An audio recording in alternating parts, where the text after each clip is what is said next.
ದಕ್ಷಿಣ ಕನ್ನಡ ಜಿಲ್ಲೆಯ ಲೋಕಸಭಾ ಕ್ಷೇತ್ರದ ಸದಸ್ಯರಾಗಿ ಕ್ಯಾಪ್ಟನ್ ಬ್ರಿಜೇಶ್ ಚೌಟ ಕನ್ನಡದಲ್ಲಿ ಮಾಡಿದ ಪ್ರಮಾಣ ವಚನದಲ್ಲಿ ತುಳುನಾಡಿನ ದೈವ ದೇವರನ್ನು ಸ್ಮರಿಸಿದ್ದು ವಿಶೇಷವಾಗಿತ್ತು. ಕ್ಯಾಪ್ಟನ್ ಬ್ರಿಜೇಶ್ ಚೌಟ ಎಂಬ ಹೆಸರಿನವನಾದ ನಾನು ಲೋಕಸಭೆಯ ಸದಸ್ಯನಾಗಿ ಚುನಾಯಿತನಾದವನಾಗಿ ಕಾನೂನು ಮೂಲಕ ಸ್ಥಾಪಿತವಾದ ಭಾರತದ ಸಂವಿಧಾನಕ್ಕೆ ಸತ್ಯ ಶ್ರದ್ಧೆಯನ್ನು ಮತ್ತು ನಿಷ್ಠೆಯನ್ನು ಹೊಂದಿರುತ್ತೇನೆಂದು ಭಾರತದ ಸಾರ್ವಭೌಮತ್ವವನ್ನು ಮತ್ತು ಅಖಂಡತೆಯನ್ನು ಎತ್ತಿ ಹಿಡಿಯುತ್ತೇನೆಂದು ಮತ್ತು ನಾನು ಈಗ ಕೈಗೊಳ್ಳಲಿರುವ ಕರ್ತವ್ಯವನ್ನು ಶ್ರದ್ಧಾಪೂರ್ವಕವಾಗಿ ನಿರ್ವಹಿಸುತ್ತೇನೆಂದು ತುಳುನಾಡಿನ ದೈವದೇವರ ಹೆಸರಿನಲ್ಲಿ ಪ್ರಮಾಣ ಮಾಡುತ್ತೇನೆ. ಮಾತೆರೆಗಳ ಸುಲ್ಮೆಲ್.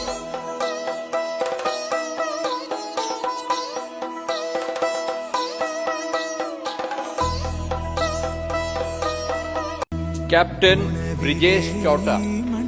ಬ್ರಿಜೇಶ್ ಚೌಟ ಎಂಬ ಹೆಸರಿನವನಾದ ನಾನು ಲೋಕಸಭೆಯ ಸದಸ್ಯನಾಗಿ ಚುನಾಯಿತನಾದವನಾಗಿ ಕಾನೂನು ಮೂಲಕ ಸ್ಥಾಪಿತವಾದ ಭಾರತದ ಸಂವಿಧಾನಕ್ಕೆ ಸತ್ಯ ಶ್ರದ್ಧೆಯನ್ನು ಮತ್ತು ನಿಷ್ಠೆಯನ್ನು ಹೊಂದಿರುತ್ತೇನೆಂದು ಭಾರತದ ಸಾರ್ವಭೌಮತ್ವವನ್ನು ಮತ್ತು ಅಖಂಡತೆಯನ್ನು ಎತ್ತಿ ಹಿಡಿಯುತ್ತೇನೆಂದು ಮತ್ತು ನಾನು ಈಗ ಕೈಗೊಳ್ಳಲಿರುವ ಕರ್ತವ್ಯವನ್ನು ಶ್ರದ್ಧಾಪೂರ್ವಕವಾಗಿ ನಿರ್ವಹಿಸುತ್ತೇನೆಂದು ತುಳುನಾಡಿನ ದೈವದೇವರ ಹೆಸರಿನಲ್ಲಿ ಪ್ರಮಾಣ ಮಾಡುತ್ತೇನೆ.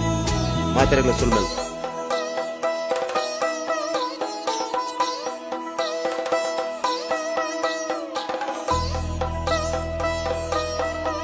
ಕ್ಯಾಪ್ಟನ್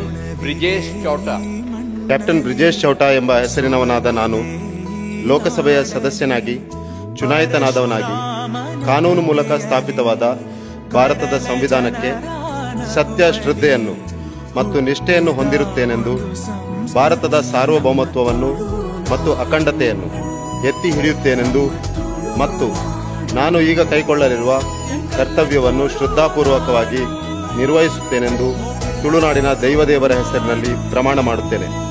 ಮಾತೆರೆಗಳ ಸುಲ್ಮೆಲ್.